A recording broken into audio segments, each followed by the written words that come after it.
আসসালামু আলাইকুম গাইজ, রাহুল মৎস্য খামারে সকলকে স্বাগতম। আজ আমি আপনাদের সাথে আলোচনা করব মাছ চাষ সম্পর্কিত সবচেয়ে গুরুত্বপূর্ণ বিষয় পুকুর প্রস্তুতি নিয়ে। মাছ চাষের অন্যতম প্রধান শর্ত হলো পুকুর প্রস্তুতি। পুকুর প্রস্তুতি করার জন্য প্রথমে একটি পুকুর সম্পূর্ণভাবে পানি সেচ দিতে হবে এবং পুকুরটি কয়েকদিন রোদে শুকাতে হবে। এরপর পুকুরে পাড় মেরামত করতে হবে। পুকুরে পাড় মেরামতের পর পুকুরে পর্যাপ্ত প্রতি শতকে 1 থেকে 1.5 কেজি চুন প্রয়োগ করতে হবে।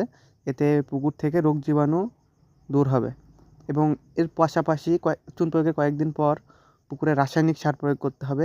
এর ক্ষেত্রে ইউরিয়া প্রতি শতকে 10 থেকে 15 কেজি এবং টিএসপি সার প্রয়োগ করতে হবে। সার প্রয়োগের পর কয়েকদিন পর দেখা যাবে পুকুরের পানি হালকা সবুজ হয়ে আসছে। ওই সময়টা হলো পুকুরে মাছ ছাড়ার উপযুক্ত সময়।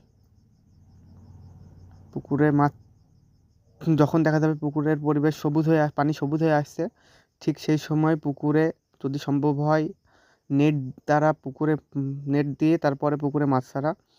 এর প্রভাবে পুকুরের মাছ ছাড়ার ক্ষেত্রে মাছ কিছুটা সময় পুকুরের পানির সাথে অ্যাডজাস্ট হয়ে যেতে পারে। এতে পুকুরে মাছের মরণ রোধ ঘটে। তাই মাছ ছাড়ার আগে সকলেরই উচিত পুকুরে নেট দিয়ে মাছটাকে নেটের মধ্যে রেখে পানির সাথে অ্যাডজাস্ট করে দেওয়া। ধন্যবাদ।